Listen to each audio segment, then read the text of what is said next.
এই গ্রামটার নাম কেউ মুখে আনে না, কারণ সূর্য ডোবার পর এই গ্রামে কিছু একটা জেগে ওঠে। গ্রামে ঢুকলেই প্রথমে চোখে পড়ে সব বাড়ির দরজায় লাল দাগ। কোনো কুকুর নেই, কোনো পাখি ডাক দেয় না, রাতে বাতাস বয় না, শুধু মনে হয় কেউ ফিস ফিস করে কথা বলে। এই গ্রামের মাঝখানে দাঁড়িয়ে আছে একটা পুরনো টেলিফোন বুথ।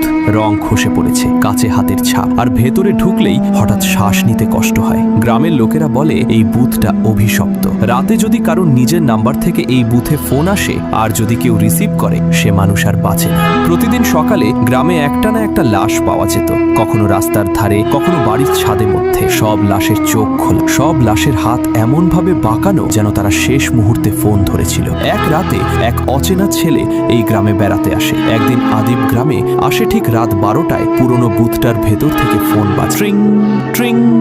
ছেলেটা ভাবে এসব গ্রামের নাটক। সে বুথের দিকে এগোয়, ফোনটা তোলে। ওপাশ থেকে কোনো কথা নেই, শুধু শোনা যায়।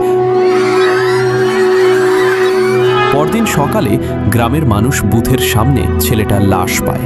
আজও রাত হলে ওই অভিশপ্ত বুথে ফোন বেজে ওঠে, আর গ্রামটা আগের মতোই অপেক্ষা করে পরের লাশের জন্য।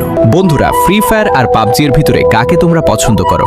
যদি আমার মতন ফ্রি ফায়ার পছন্দ করো, তাহলে ভিডিওতে লাইক দিয়ে চ্যানেলটি সাবস্ক্রাইব করে